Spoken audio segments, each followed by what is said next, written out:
In the blue corner, Star Citizen, a game that has been in development for roughly 10 years. Massively controversial. Lots of people think it's a scam. It's not a scam. They are building a game and you can play it now. But it is controversial.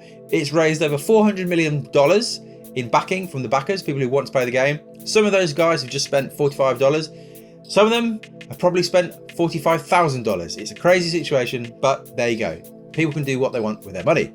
And in the other corner, we've got a $3,000 PC. It's got an i7, which would cost about $520, a motherboard, which would be about $275. The RAM, the DDR5 RAM that it's got in there, crazy fast, doesn't make much performance difference, but it costs $480. And then the diamond in the system, the RTX 3080 from Nvidia, which I fortunately didn't pay this for, but if I wanted to buy one right now, in the UK, it would cost me roughly $1,600. So what happens when you pit pretty much the best of the best against a game that really is the latest crisis? So here are the results. And if you've never played Star Citizen before, you might be thinking, why are these results so bad?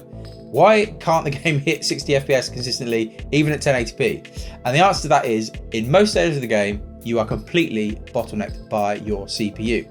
Now, it doesn't really matter how many cores you've got. Say you've got Threadripper or some sort of crazy CPU with thousands of cores, the game engine just cannot utilize all of those cores fully.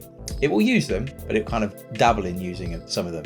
The game engine really is completely bottlenecked by a couple of threads, a couple of pieces of work that it's doing to get each frame out to your GPU. So it doesn't really matter if you've got loads of cores. The main thing is, can those cores get the work done really quickly? Which is why the latest Intel CPUs, the Alder CPUs, are the best. They have the best IPC, they can crunch through the work faster than anybody else. And so that is what I've been recommending. And that's why this PC can get relatively good performance, because if you look at that performance, you think that's not very good. Wait till you try it with a CPU that's not brand new. It really isn't great. So CPU is the most important thing. That's what you prioritize. And although these results look bad, they're actually pretty good for Star Citizen. Now, there are a few occasions where the game then, bizarrely, flips to being completely GPU bound. The volumetric clouds that CIG have introduced in the last year are absolutely brutal. And if we look at these results here in Horizon, when the clouds are on medium settings at 4K, you're still taking a tiny hit. But when you put the volumetric clouds up to very high settings, and they look much, much better. When you put them up to very high, you'll see absolute brutal performance at 4K. Unplayable. 15 FPS is just completely not a thing. That doesn't work. You can't play a game at 15 FPS. So the game is in a bizarre situation where the CPU is completely unoptimized and can't utilize your whole CPU cores and threads. But there's also some parts of the game that are unbelievably brutal on a GPU. So this really is the new crisis. It really is very hard.